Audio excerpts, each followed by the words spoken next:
اچھی موت کی نشانیوں میں سے سب سے پہلی نشانی یہ ہے، مومن جب اللہ کے پاس جاتا ہے تو اسے موت سے نفرت نہیں ہوتی۔ جو اللہ سے ملنا چاہتا ہے اللہ اس سے ملنا چاہتے ہیں، جو اللہ سے ملنا نہیں چاہتا اللہ بھی اسے نہیں ملنا چاہتے۔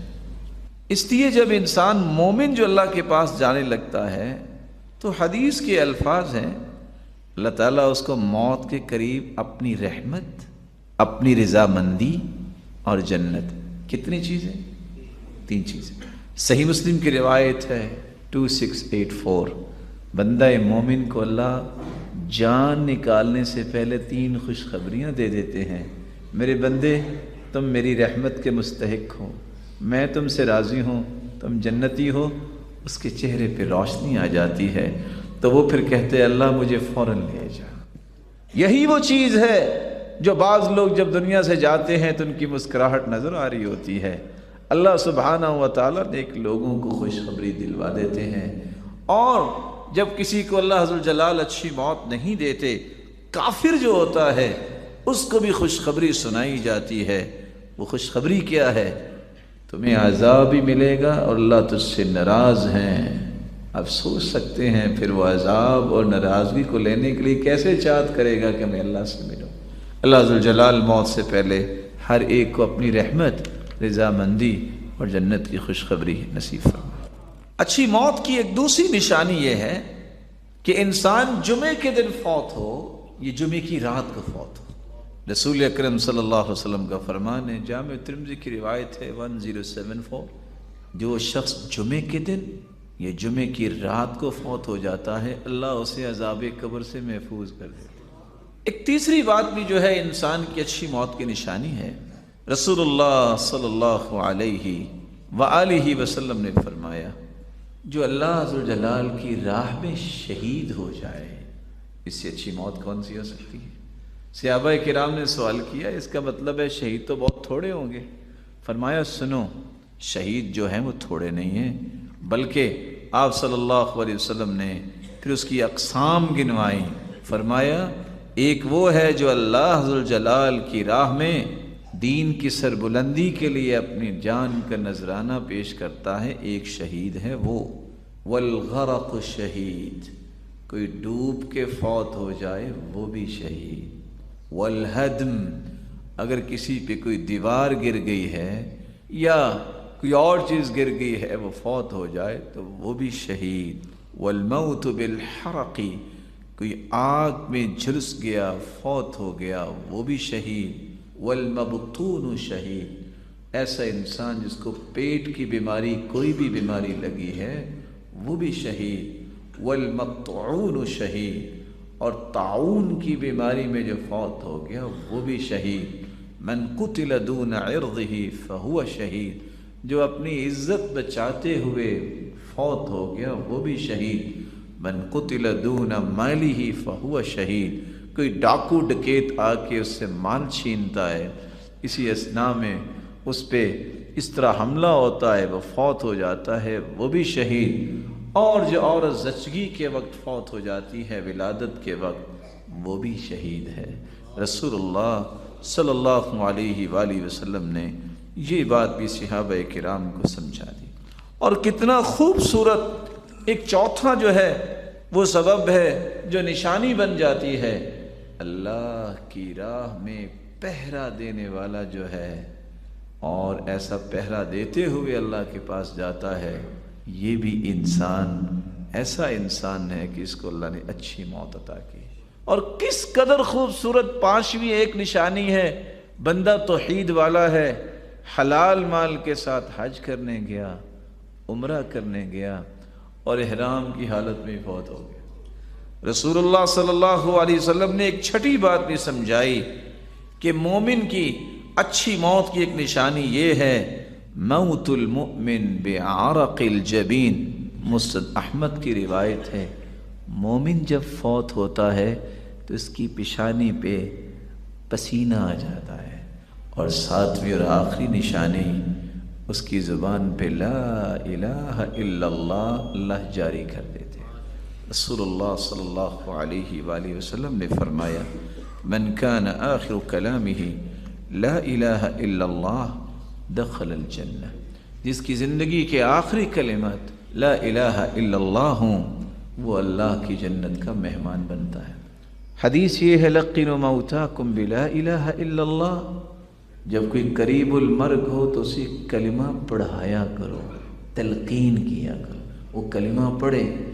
یہ اچھی بات ہے کہ ڈاکٹر کے پاس لے کے جائے، جلدی سے دوائی کھلائے اور پانی پلائے، لوگ ایسا کرتے ہیں، لیکن جو اچانک قومے میں چلا جائے یا اچانک اس کے اس طرح مسئلہ ہو، اس کو پانی نہیں پلاتے، طب بھی اس کی مخالفت کرتی ہے، ڈاکٹر کے پاس لے جانا چاہیے۔ لیکن کتنا بڑا احسان ہے کہ باقی لوگ یہ کام کرے کہ بیٹھ کے کلمہ پڑھا دے، اس سے بڑی کوئی دعائی نہیں ہے۔ کم از کم اس کی زبان پہ کلمہ آ جائے، اگر دنیا سے جا رہا ہے تو جنت کا وارث بن جائے۔ بسم اللہ الرحمن الرحیم، الحمد للہ رب العالمین، والصلاة والسلام على اشرف الانبیاء وسید المرسلین وعلى آلہ وصحبہ اجمعین، اما بعد، فاعوذ باللہ من الشیطان الرجیم، یا ایہا الذین آمنوا توبوا إلى الله توبة نصوحا عسى ربكم أن يكفر عنكم سيئاتكم ويدخلكم جنات تجري من تحتها الأنهار يوم لا يخزي الله النبي والذين آمنوا معه نورهم يسعى بين أيديهم وبأيمانهم يقولون ربنا أتمم لنا نورنا واغفر لنا إنك على كل شيء قدير۔ ناظرین کرام، انسان غلطی کا پتلا ہے، انسان سے بھول ہو جاتی ہے، انسان سے کوتاہی ہو جاتی ہے۔ یہ اللہ کا احسان عظیم ہے کہ جس نے انسان کو یہ نعمت عطا کر دی کہ وہ بھول جانے کے بعد اپنے رب کے سامنے حاضر ہو کر، وہ بھول جانے کے بعد اپنے رب کے سامنے اس بات کا اعتراف کر لے تو اللہ رب العزت اس بھول کو معاف فرما دیتے۔ آج ہماری گفتگو کا محور ہے توبہ اور اس کی قبولیت کی شروط اور اس کی فضیلت۔ توبہ کیا ہے؟ التوبہ عربی زبان میں تاب یتوب توبا وتوبتا وتابتا ومتابا سے ہے، جس کا مطلب ہے گناہ کو چھوڑ دینا، جس کا مطلب ہے نادم اور پریشان ہونا، جس کا مطلب ہے متوجہ ہونا، جس کا مطلب ہے بخش دینا، جس کا مطلب ہے دوبارہ مہربان ہونا۔ انسان جب گناہ کرتا ہے، نادم اور پریشان ہو جاتا ہے اور قلب و قالب سے اللہ کی طرف متوجہ ہوتا ہے تو اللہ رب العزت دوبارہ اس پہ مہربان ہو جاتے ہیں اور اسے معاف کر دیتے ہیں۔ الاغر المزنی رضی اللہ تعالی عنہ روایت کرتے ہیں، رسول اللہ صلی اللہ علیہ وسلم نے فرمایا، یا ایہا الناس، اے لوگو، توبوا الی اللہ، اللہ کی طرف پلٹ کے آ جاؤ، توبہ کر لو، فإنی اتوب الیہ فی اليوم 100 مرہ، میں ہر روز 100 مرتبہ اللہ کی طرف رجوع کرتا ہوں۔ سبحان اللہ، وہ ذات اطہر، وہ ذات مقدس جس جیسی ذات اللہ نے پیدا ہی نہیں کی، وہ اگر 100 مرتبہ توبہ کرتی ہے جس کا کوئی گناہ نہیں، تو آج انسان سے کتنی غلطیاں ہوتی ہیں، اس کو تو 100 سے بھی زیادہ مرتبہ روزانہ توبہ کرنی چاہیے۔ اور رسول اللہ صلی اللہ علیہ وسلم نے اس لیے فرمایا، انہ لیغان علی قلبی، میرے دل پر بھی پردہ اور بوجھ سا آ جاتا ہے، میں اس بوجھ کو کیسے دور کرتا ہوں؟ فاستغفر اللہ 70 مرہ، میں 70 مرتبہ استغفار کرتا ہوں مجلس میں بیٹھ کر۔ اس لیے امام قرطبی رحمۃ اللہ علیہ فرماتے ہیں، واتفقت الامت علی ان التوبة فرض علی المؤمنین، اس بات پر اتفاق ہے کہ مومنوں پر توبہ کرنا فرض ہے، بلکہ اللہ رب العزت نے اسی لیے جو توبہ نہیں کرتا اس کو ظالم قرار دیا ہے۔ ارشاد ربانی ہے، ومن لم يتب فأولئك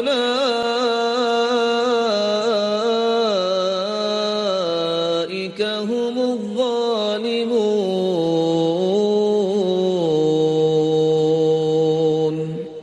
جو توبہ نہیں کرتا وہ ظالموں میں سے ہو جاتا ہے. ظلم کس پہ کرتا ہے؟ اپنی ہی جان پہ کرتا ہے. توبہ نہیں کرے گا کل قیامت کو اسے خمیازہ بھگتنا پڑے گا. اور لقمان حکیم نے سچ کہا تھا اپنے بیٹے سے، بیٹا گناہ کرنا ہے اگر جی چاہے تو کر لینا، لیکن اتنا گناہ کرنا جتنی سزا سہنے کی تیرے اندر طاقت ہے. بیٹے اگر گناہ کرنے کی تڑپ پیدا ہو جائے تو کر لینا، لیکن وہاں جا کے کرنا جہاں تیرا مالک نہ تجھے دیکھ رہا ہو. کہاں جائے گا؟ اگر گناہ کرنے کا شوق پیدا ہو جائے وہاں جا کے کرنا جہاں اللہ کی زمین نہ ہو. کہاں جائے گا؟ اس لیے رسول اللہ صلی اللہ علیہ وآلہ وسلم نے توبہ کی قبولیت کی شرائط کو بھی سمجھا دیا. اس وقت تک توبہ نہیں ہوتی جب تک انسان اللہ کو راضی کرنے کی نیت نہ کرے. لوگوں کے سامنے ہاتھ اٹھا لے اور کہے میں توبہ کر رہا ہوں، مقصود شہرت ہو، ناموری ہو کہ بڑی دعائیں کرتا ہے، ایسے بندے کی توبہ کیسے اللہ قبول فرمائیں؟ سب سے پہلی شرط یہ ہے خلوص نیت، اللہ کو راضی کرنا، اپنے گناہوں کو پاک صاف کروانا، اپنے گناہوں کو معاف کروانا. جب یہ انسان کی نیت ہوتی ہے تو پھر اللہ معاف کر دیتے ہیں. ان اللہ یقبل، رسول اللہ صلی اللہ علیہ وسلم کا فرمان ہے، ان اللہ لا يقبل من العمل الا ما كان له خالصا وابتغي به وجهه.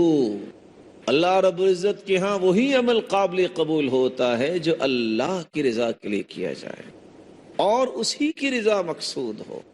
رسول اللہ صلی اللہ علیہ وسلم نے اخلاص کے بعد ایک ضروری بات بیان کر دی.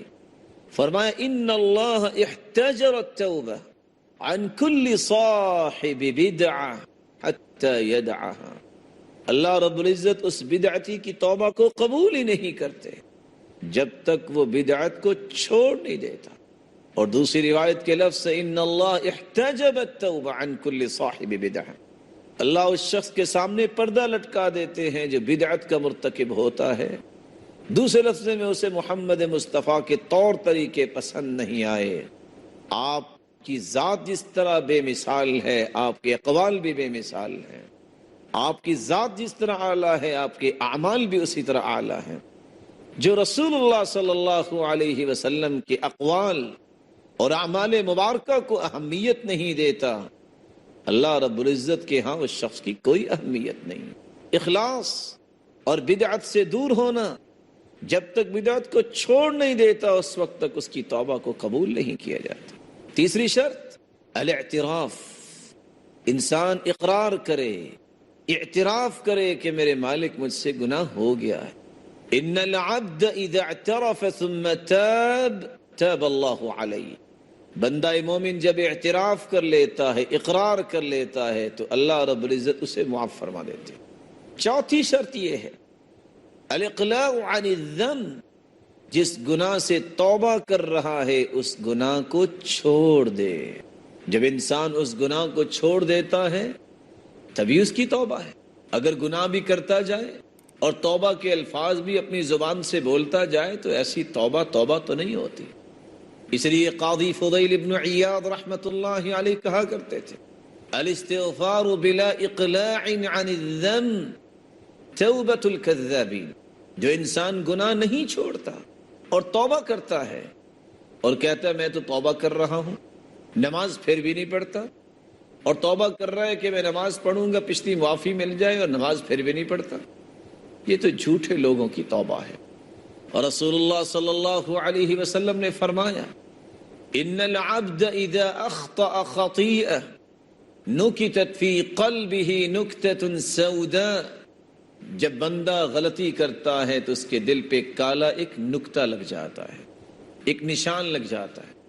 فإن هو نزع، اگر وہ اس گناہ کو چھوڑ دیتا ہے، واستغفر، اور استغفار کرتا ہے، وتاب، اور توبہ کرتا ہے، سقل قلبہ، اللہ رب العزت اس کے دل کو پاک صاف کر دیتے۔ پانچویں شرط یہ ہے انسان اپنے گناہ پہ شرمندہ ہو، نادم ہو۔ اور رسول اللہ صلی اللہ علیہ وسلم کا فرمان ہے الندم توبہ، شرمندگی یہ بھی ایک توبہ ہے۔ اور عائشہ رضی اللہ تعالی عنہا سے مخاطب ہو کر فرمایا یا عائشہ ان الممت بذنب فتوبی واستغفری فإن التوبة من الذنب الندم والاستغفار۔ اے عائشہ اگر تجھ سے کوئی غلطی ہوگی ہے تو تو نادم ہو جاؤ اور توبہ کر لو، کیونکہ توبہ یہ ہے الندم والاستغفار، شرمندہ ہو جانا اور اللہ کی طرف پلٹ کے آ جانا۔ چھٹی شرط یہ ہے کہ انسان عزم کرے، العزم علی اللہ یعود فیہ، اے اللہ میں یہ گناہ دوبارہ نہیں کروں گا۔ جب انسان عزم کر لیتا ہے تو اللہ رب العزت اسے معاف کر دیتے ہیں۔ ارشاد ربانی ہے والذین اذا فعلوا فاحشة او ظلموا انفسهم ذکروا اللہ فاستغفروا لذنوبهم ومن يغفر الذنوب إلا الله ولم يصروا على ما فعلوا وهم يعلمون۔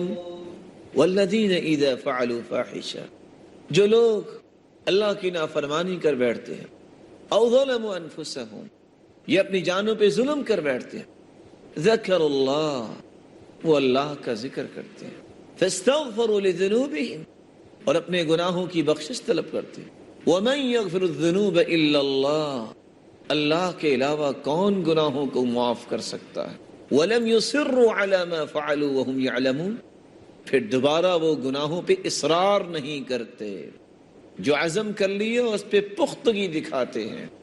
اللہ رب العزت ہمیں ان شرائط کو سمجھنے کی توفیق عطا فرمائے اور ہماری توبہ کو قبول فرمائے، ہمیں توبہ کرنے کی توفیق عطا فرمائے اور ہماری توبہ کو قبول فرمائے۔ ناظرین کرام، ابھی چند لمحات کا وقفہ ہوگا، وقفے کے بعد ہم دوبارہ آپ کی خدمت میں حاضر ہوں گے۔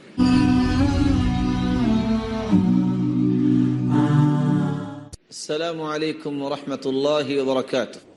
ناظرین کرام، وقفے سے پہلے ہم یہ بیان کر رہے تھے توبہ اس شخص کی قبول ہوتی ہے جس کی نیت خالص ہو، جو بدعت کو چھوڑ دے، جو اپنے گناہوں کا اعتراف و اقرار کر لے اور اپنے گناہوں پر شرمندہ ہو جائے اور اپنے گناہوں کو چھوڑنے کا عزم کر لے اور اس گناہ کو چھوڑ دے جس گناہ سے توبہ کر رہا ہے۔ ساتویں شرط یہ ہے انسان اس وقت اس کی توبہ قبول ہوتی ہے۔ توبہ کی قبولیت کی ساتویں شرط یہ ہے کہ موت کی غرغراہٹ سے پہلے توبہ کرے۔ اذا عاین الملک، جب فرشتہ نظر آ جائے، والتفت الساق بالساق، اور پنڈلی پہ پنڈلی چڑھ جائے اور موت کی غرغراہٹ شروع ہو جائے تو پھر توبہ قبول نہیں ہوتی۔ اور رسول اللہ صلی اللہ علیہ وسلم نے فرمایا ان اللہ یقبل توبۃ العبد ما لم یغرغر، اللہ رب العزت توبہ کو قبول فرماتے ہیں جب تک موت کی غرغراہٹ نازل نہیں ہو جاتی۔ من تاب الی اللہ قبل، من تاب الی اللہ قبل ان یغرغل قبل اللہ من، جو اللہ کی طرف توبہ کرتا ہے موت کی غرغراہٹ سے پہلے اللہ اس کی توبہ کو قبول فرما لیتے ہیں۔ آٹھویں شرط، رسول اللہ صلی اللہ علیہ وسلم نے فرمایا ان للتوبۃ بابا عرض ما بین مصراعی کما بین المشرق والمغرب، اللہ رب العزت نے توبہ کا ایک دروازہ بنایا ہے جس کی چوڑائی اتنی ہے جتنا مشرق و مغرب کا فاصلہ ہے، لا یغلق حتی تطلع الشمس من مغربها، یہ اس وقت تک دروازہ کھلا ہے جب تک قیامت قائم نہیں ہو جاتی. فمن مات فقد قامت قیامته، جس کو موت آ جائے اس کی قیامت تو اسی دن قائم ہو گئی. تو موت سے پہلے پہلے توبہ کی جائے. اور رسول اللہ صلی اللہ علیہ وسلم نے فرما دیا ہے کہ توبہ کا دروازہ کھلا ہے. اللہ رب العزت ہمیں توبہ کی توفیق عطا فرما دے. 9ویں شرط یہ ہے، توبہ کی قبولیت کے لیے انسان کو بری مجالس چھوڑنی چاہیے. برے دوست، برا معاشرہ، بری مجالس، اس کو ترک کر دے. 99 لوگوں کا قاتل ایک پادری کے پاس پہنچا اور کہتا ہے حل من توبہ، کیا میری توبہ ہے؟ اس نے کہا 99 جانوں کو ضائع کر دیا اور توبہ کی بات کر رہے ہو. اس نے تلوار نکالی اور اس کو بھی مار دیا. 100 کا قاتل کسی نیک انسان کے پاس آیا، اس سے پوچھا حل من توبہ، کیا میری توبہ ہے؟ کہا کیوں نہیں، اللہ کی رحمت بڑی وسیع ہے. لیکن سنو، ائتی قریۃ کذا وکذا فانہم یعبدون اللہ، فلاں بستی میں چلے جاؤ، وہاں اللہ کی عبادت کرنے والے لوگ رہتے ہیں، یہ بستی چھوڑ دو. وہ شخص نکلا، فادرکہ الموت، راستے میں اسے موت آ گئی، گر گیا. اللہ کے نورانی فرشتے آئے، اس کی روح قبض کی ملک الموت نے، اور وہ فرشتے جو اس روح کو جنت میں لے جانے والے تھے وہ بھی موجود ہیں، جو جہنم میں لے جانے والے وہ بھی موجود ہیں. فاختصمت الملائکہ، فرشتوں میں آپس میں جھگڑا ہوا. وہ کہیں یہ توبہ کر کے آیا ہے، اس کو جنت میں لے جانا ہے. دوسرے کہیں نہیں، اس نے کوئی عبادت تو کی نہیں ہے، یہ کیسے جنت میں جائے گا.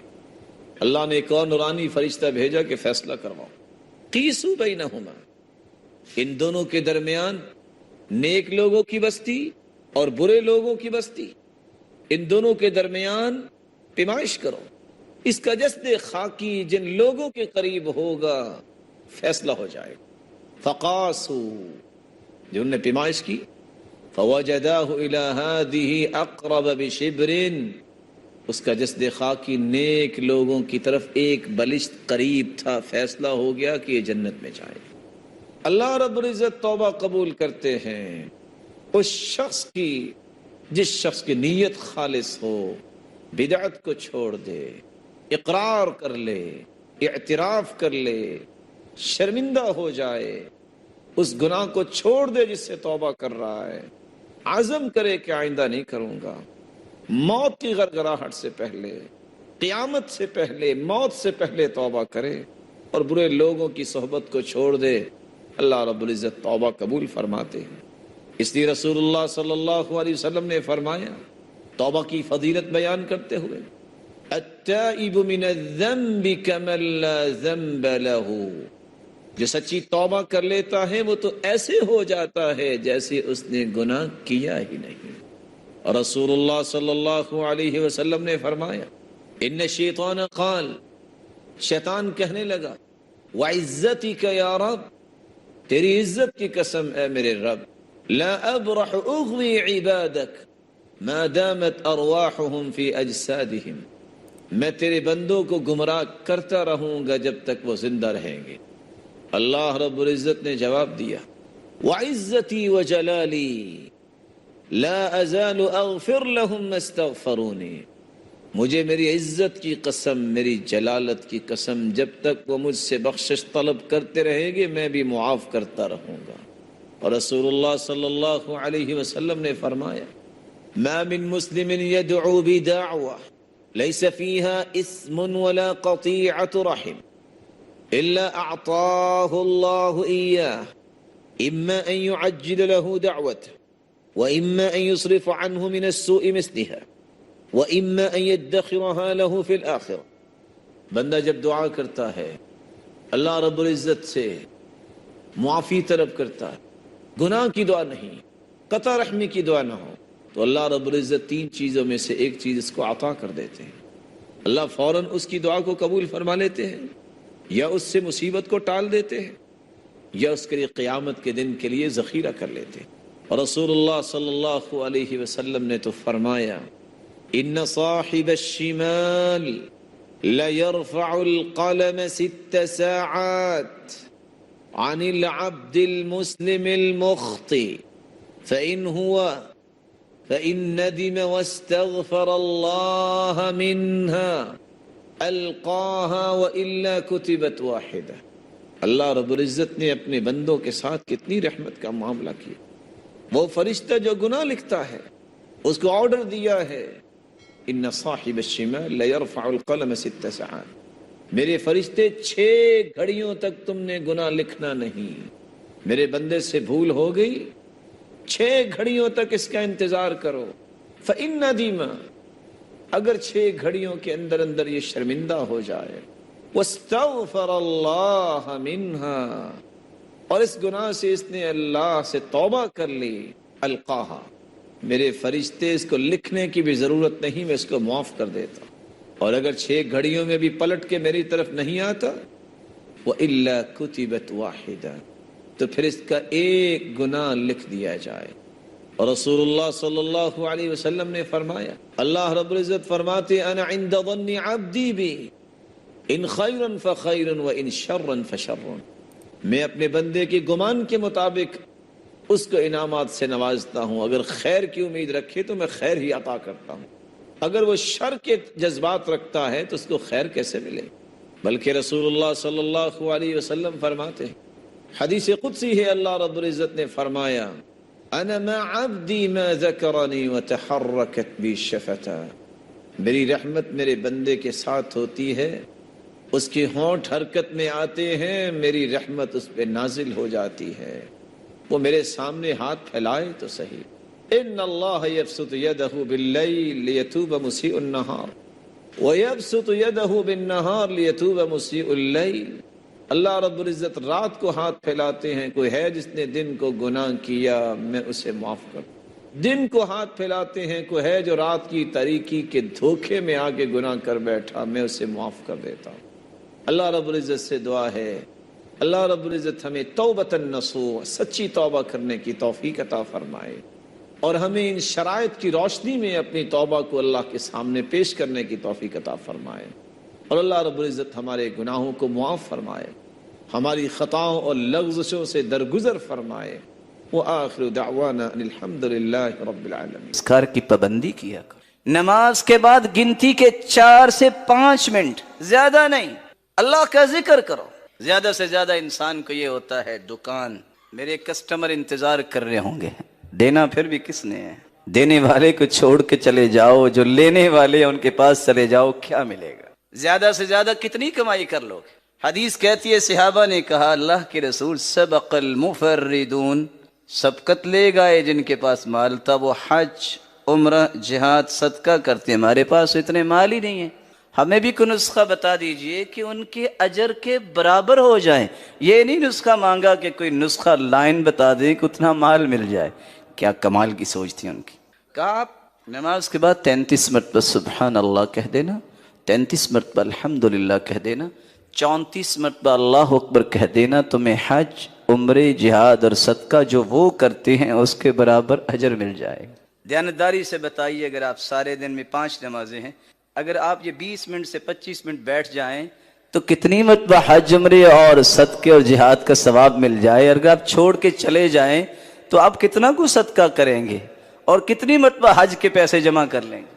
اجر کی نیت رکھنے سے اللہ کبھی کسی کو محروم نہیں کرتا. ان اللہ قد اوقع اجرہ علی قدر نیتی. اللہ عز وجل تو نیت کرتے ہی اجر کو جاری کر دیتے ہیں. جب انسان عمل کرتا ہے پھر تو بڑھوتی اور اضافے ہوتے ہیں. اللہ تعالی ہمیں یقین نصیب فرمائے. تو آئیے اس صدقے کی چند تفصیلات. میرا صدقے سے مراد کیا ہے؟ ہمیں اس مبارک مہینے میں بلکہ 12 مہینوں میں ان تمام صدقات کے پہلوؤں کو اختیار کرنا چاہیے. اس سے قبل کہ میں تقسیمات آپ کے سامنے رکھوں، صدقے کے بارے میں گنتی کی 3 چیزیں. پوری کائنات کی صداقت جمع ہو جائے. کیا رسول اللہ صلی اللہ علیہ وسلم کی ایک بات کی صداقت کا مقابلہ ہو سکتا ہے؟ نہیں ہو سکتا. تو پھر اگر اللہ کے رسول صلی اللہ علیہ وسلم کسی بات پہ قسم اٹھا لیں، کوئی بات رہ گئی؟ آپ نے قسم اٹھائی، سلاسن اقسم علیہن. لوگوں میں 3 چیزوں پہ قسم اٹھاتا ہوں. پہلی چیز، ما نقصت صدقۃ من مال. میں قسم اٹھاتا ہوں جو شخص صدقہ کرتا ہے اللہ کی قسم اس کا مال کم نہیں ہوتا بڑھتا ہے، شک کی گنجائش ہے؟ دوسری بات، میں اس بات پہ قسم اٹھاتا ہوں وَمَا تَوَاضَعَ عَبْدٌ لِلَّهِ إِلَّا رَفَعَهُ اللَّهُ، اور دوسری روایت کے الفاظ یہ بھی ہے وَلَا عَفَا رَجُلٌ عَنْ مَظْلَمَةٍ ظُلِمَهَا إِلَّا زَادَهُ اللَّهُ عِزًّا، اللہ کی قسم جس کے ساتھ زیادتی ہو اگر وہ معاف کر دے، اور دوسرے لفظ اگر کوئی تواضع اختیار کرے تو وہ گرتا نہیں، اللہ اسے اور عزتوں سے نوازتے ہیں۔ تیسری بات وَلَا فَتَحَ رَجُلٌ عَلَى نَفْسِهِ بَابَ مَسْأَلَةٍ إِلَّا فَتَحَ اللَّهُ عَلَيْهِ بَابَ فَقْرٍ، جو کشکول گدائی لوگوں کے سامنے کرتا ہے اپنی ضروریات کا رخ اللہ کی طرف نہیں کرتا، اللہ کی قسم اللہ اس پہ فقیری کے اور دروازے کھول دیتے ہیں۔ ایک بات یاد رکھنے والی ہے، جس شخص کے ذہن میں یہ بات ہے کہ صدقہ کرنے سے مال ختم ہوگا، اس حدیث کی روشنی میں اللہ کے رسول نے قسم اٹھائی ہے اس کا مال کم نہیں ہوتا، زیادہ ہوتا ہے۔ دوسری بات، دنیا میں اگر مقابلہ ہو تو کون جیتتا ہے؟ جس کے پاس مال زیادہ ہے، ایسا ہی ہے۔ اگر اللہ رب العزت فرمائے میرے بندے آؤ مجھ سے مقابلہ کرو، انفق علیک، تم میری راہ میں خرچ کرو میں تجھ پہ خرچ کروں گا، کون جیتے گا؟ جواب دیجیے، حدیث قدسی یا ابن آدم انفق علیک، تم میری راہ میں خرچ کرو میں تجھ پہ کروں گا، مقابلہ ہے خالق مخلوق کا، کون جیتے گا؟ کوئی اللہ کو ہرا سکتا ہے؟ اس لیے رسول اللہ صلی اللہ علیہ وسلم نے بلال سے کہا تھا بلال انفق ولا تخشى من ذی العرش اقلالا، خرچ کرو اللہ کے خزانوں کے ختم ہونے کا خوف نہ کھاؤ، اللہ کے خزانے اتنے ہیں، حدیث قدسی ہے لو ان اولکم وآخرکم وانسکم وجنکم قاموا فی صعید واحد، اگر آدم علیہ السلام سے لے کے قیامت تک آنے والے جن انسان ایک ہی میدان میں کھڑے ہو جائیں، ہر اپنی خواہش اللہ کے سامنے پیش کریں، اللہ سب کی خواہشوں کو پورا کر دیں، تو اللہ رب العزت فرماتے ہیں میں نقص من ملکی شیئا، میری بادشاہی میرے خزانوں میں اتنی بھی کمی نہیں آئے گی، جتنا تم سوئی سمندر میں ڈالتے ہو تو جب نکالو تو پانی کتنا آتا ہے اتنا بھی میری بادشاہی اور خزانوں میں کمی نہیں آتی۔ تو رب کے ساتھ مقابلہ اور رب کے ساتھ اس پروجیکٹ کو قبول کرنے والا کبھی خسارہ نہیں اٹھاتا۔